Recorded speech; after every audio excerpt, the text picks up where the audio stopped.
ముందుగా మనము దేవుని నామను మహిమపరిచే వారముగా, గణపరిచే వారముగా, ఆయన కొనియాడే వారముగా, ఆయన కీర్తించే వారుగా, సంతోషముతో, పాటలతో, అలాగే బిడ్డల స్కిట్లతో, సండే స్కూల్ బిడ్డల స్కిట్లతో, నృత్యాలతో దేవుని నామమును గణపరిచి, దేవుని నామమును స్తుతించి, దేవుని నామమును కొనియాడే వారముగా మరలా ఈ 2024వ సంవత్సరంలో హోలీ ల్యాబ్ గాస్పెల్ మినిస్ట్రీలో దేవాతి దేవుడు మనల్ని సజీవులతో ఉంచాడు. కాబట్టి అందరికీ, ప్రతి ఒక్కరికి కూడా ఆరోగ్యం, బలాన్ని, శక్తిని, వ్యాపారంలో, ఉద్యోగంలో, బిడ్డల చదువు విషయాలు, ప్రతి ఒక్క విషయంలో దేవుడు నిన్ను, నీ కుటుంబాన్ని, నీ బిడ్డలను చేసే ప్రతి ఒక్క వ్యాపారంలో తన రెక్కల కింద భద్రపరిచి కాపాడిన దేవాతి దేవునికి 2 చేతులు పైకెత్తి దేవునికి స్తోత్రం.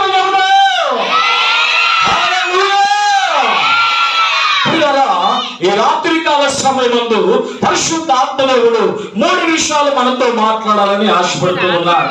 మొదటి విషయం ఏంటంటే, మత్తయి సువార్త, పరిశుద్ధమైన మత్తయి గారు రాసిన సువార్త 1వ అధ్యాయము 21వ వచనాన్ని మనం చదువుకుందాం. అమ్మా, ఆమె ఒక కుమారుడిని కనును, తన ప్రజలను వారి పాపములను ఆయనే రక్షించును. దేవునికి స్తోత్రం. ఎవరు కుమారుడు కనును? ప్రభువైన యేసుక్రీస్తు వారు మానవాళి శాపము తీసివేయడానికి, మానవాళిని నిత్య జీవంలోనికి నడిపింప చేయడానికి పాపమును వీడి ఆయనే ఒక తల్లి అయిన మరియ గర్భమందు కన్యకగా దేవుడు ఏర్పాటు చేసుకుని కన్య మరియ గర్భమందు పరిశుద్ధంగా జన్మించిన దినాన్నే క్రిస్మస్ దినముగా, సిటీ క్రిస్మస్ దినాలుగా, క్రిస్మస్ ఆరాధనలుగా, ఇంటింటిలో సంతోషం, ఆనందంగా ఈ క్రిస్మస్ మహోత్సవాలను, పండుగ మహోత్సవాలను సంతోషంగా జరుపుకోవడానికి దేవుడు ఎంతగానో ప్రేమించి 2024వ సంవత్సరము ఈ 25వ తారీఖున మొట్టమొదటిగా సెమీ క్రిస్మస్ మహాదేవాలయంలో జరుపుకోవడానికి దేవుడు ఎంతగానో కృపను చేస్తున్నాడు. 2 చేతుల పైకి దేవునికి స్తోత్రం చెబుదాం. హల్లెలూయా.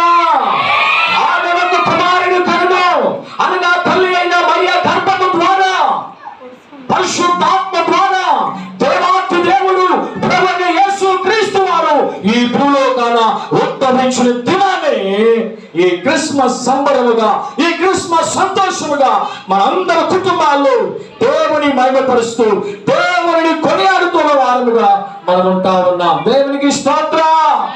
హల్లెలూయా. ఆయన పాప రక్షకుడు.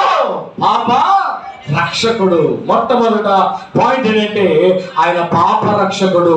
పాపాలను క్షమించేవాడు, పాపల నుంచి విడుదలనిచ్చేవాడు, నీకు ఏమిటి రక్షణ కలిగింపజేసేవాడు, నిన్ను రక్షణ మార్గంలో నడిపింపజేసేవాడు.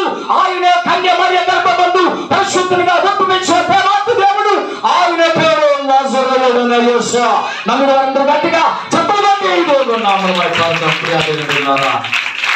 ఇంకా నీవు పాప శాపములు ఉన్నట్లయితే ఈ యొక్క క్రిస్మస్ ఆరాధనలు నీ హృదయం తెలుసుకుని యేసును సొంత రక్షకులుగా అంగీకరించే వ్యక్తులుగా నీవు ఉండాలని దేవాతి దేవుడు తన వాక్కు ద్వారా మనందరితో మాట్లాడుతూ ఉన్నాడు.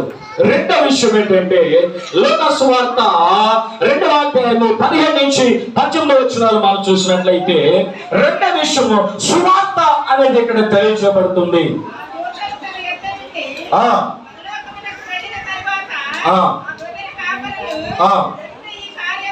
జరిగిన ఈ కార్యములు ప్రభువు మనకు తెలియజేస్తున్నారని పెట్రోలు వరకు వెళ్ళి